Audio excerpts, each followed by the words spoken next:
sense. Maybe it's the heat." Joe didn't answer. He knew she was upset, and females were prone to fancies. Who knew what two females together, even at such a distance, could conjure between them? Maybe both Dulcie and the pale calico had that fey quality humans found so mysterious in the feline. Maybe their wild, feral friend, with her unusual talents of perception and speech that matched their own, maybe she did indeed sense that Dulcie was worried and fretting. Who knew what Willow was capable of?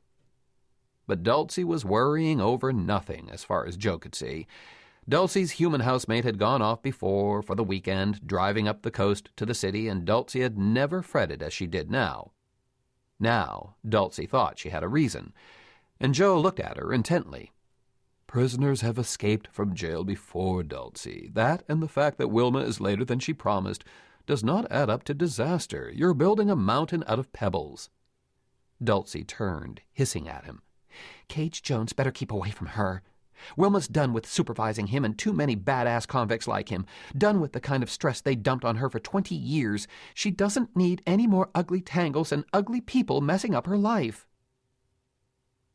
But despite what either Dulcie or Joe thought, tangles were building, complications that would indeed snare Dulcie's housemate.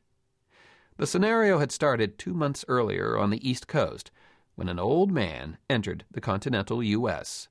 When Greeley Ersey stepped off that plane, he set in motion events that would weave themselves into Wilma Getz's destiny as surely as a cat's paw will snarl a skein of yarn. The old man's flight from Central America entered the States officially at Miami, where passengers would connect with other flights after lining up to go through customs inspection. Deplaning, Greeley smiled, sure of himself and cocky. He'd slip through customs clean as a whistle, as he always did. Not an ounce of contraband on him, this time, for the feds to find. Even if he'd had anything tucked away, he'd have waltzed right on through, slick as a greased porker. Always had, always would. He'd never yet got caught. And he thought, smiling, there were better ways to bring what he wanted into the States. He'd gotten most of it through over a period of years, tucked in among household furnishings in them big metal overseas containers. Them feds couldn't search everything. Well, that part was behind him now. Half of it already cashed out and stashed away, and in a few days he'd have the rest, all he'd ever need.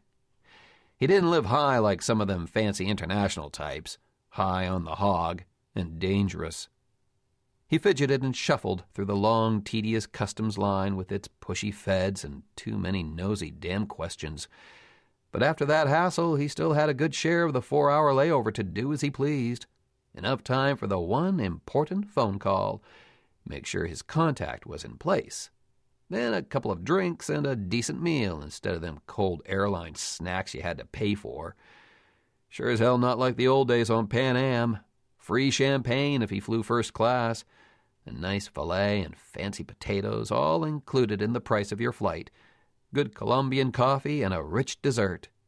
Now it was pay, and lucky to get a dry sandwich.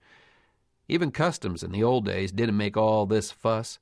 Boarding was the same way, all this new high-powered routine they said would stop terrorists.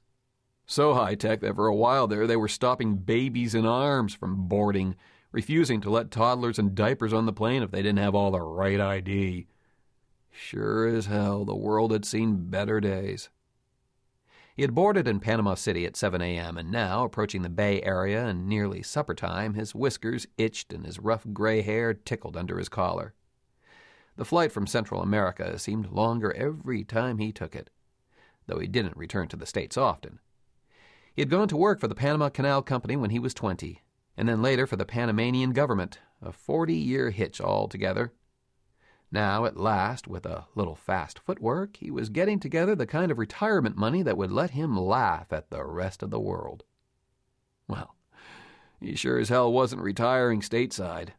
A visit to California every few years was plenty. Better living in the tropics, better weather, better people, hell of a lot more opportunities. Too bad a man had to come up to the States to sell his take, if he wanted to sell it safe, not get a knife in his ribs.